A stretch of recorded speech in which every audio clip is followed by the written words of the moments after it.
Hey everyone, Jessica here and welcome back to my channel. I'm going to be ink blending a watermelon background, which is super fun and perfect for summer.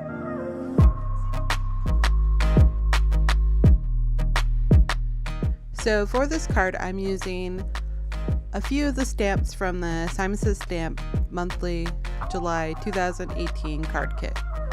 That's a really long name, but that's what it is. It's super summery. I love the stamp images that's in this set and all of the coordinating sentiments. What I'm doing right now is doing the ink blending for the watermelon background. I started off with twisted citron and then added some cracked pistachio to darken up that really bright yellow green. For the red of the watermelon, I'm blending picked raspberry and then candied apple over that. And I believe I used a little bit of abandoned coral, but not a whole lot because it tended to just blend right into candied apple. They're kind of a similar tone. And then with that picked raspberry, it just got lost. So I would just go with the two red colors, candy apple and picked raspberry. I blended into the red and green just a little bit to act as the rind of the watermelon. Maybe I'm getting too literal anymore with my cards. I don't know. But I think it's fun. Try to make it look realistic almost, but more artsy. I splattered some water and then I'm going to heat dry this so that I can die cut it here in a little bit. The stamps that I'm using from the card kit are the watermelon. Well, there's only one, the little watermelon. And I'm going to stamp this one twice and then I'll color them and fussy cut them out. And I'm using the MFT Extreme Black Ink partly because I really like using that ink with watercolors lately.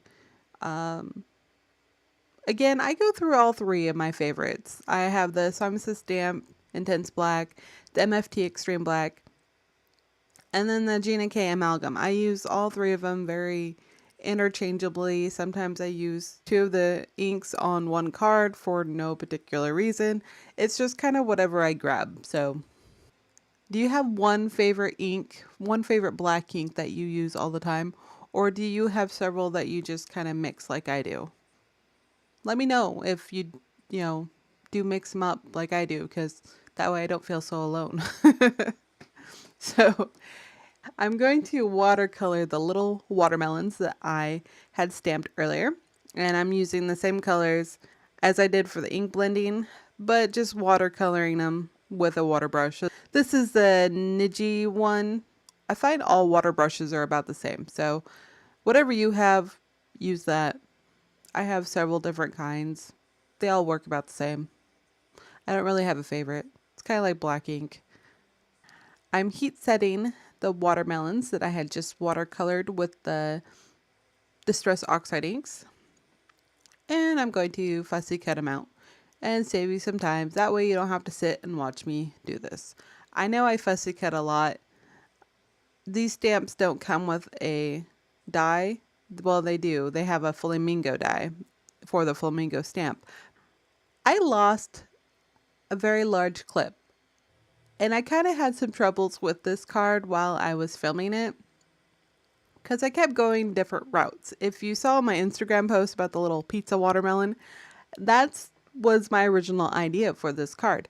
But I didn't end up using that. So I deleted those clips. I think the parts where I had stamped those black hearts on the watermelon to act as seeds was in one of those clips. So that's my bad.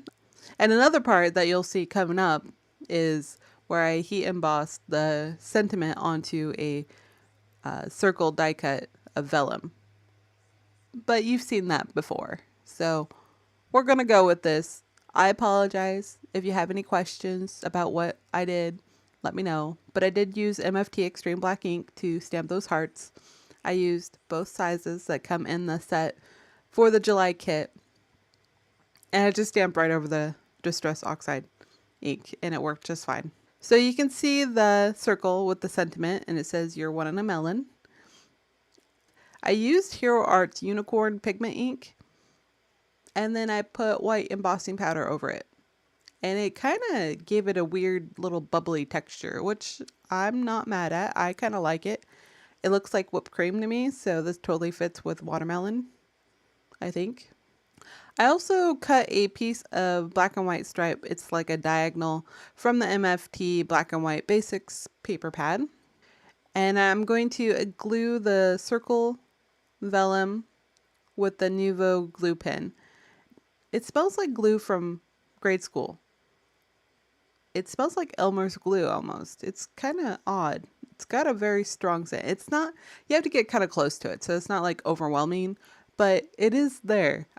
Does anybody else smell that? Do you use this pen? It's kind of weird. I adhered the watermelons that I had fussy cut out onto the front of the card with that Nouveau glue pen again, and then I'm going to add highlights to the seeds of the watermelon background, which is the hearts. And that's using a Signo gel pen. Still my go-to white gel pen. I love this pen. They do dry up quickly, so I use it on everything now, just to see if I can actually go through all the ink before it gets unusable. And I'm going to add little highlights to the seeds on the fussy cut watermelons. For the inside, of course, I'm going to keep it simple. I'm just going to stamp the watermelon image with Twisted Citron Distress Oxide inks. I'm just going to stamp the small heart 3 times above the watermelon with the Candy Apple Distress Oxide ink. And that's it. Pretty simple card. The whole highlight of this was the ink blending. And I hope you enjoyed today's video. You can connect with me on Instagram or email me directly or comment below with any questions you might have about card making. All the products I used today are linked on my blog and help support new products and supplies for this channel. Thank you so much for watching. Please subscribe to see the latest videos from me. I appreciate you, and I will see you in the next one. Bye! Meh, meh.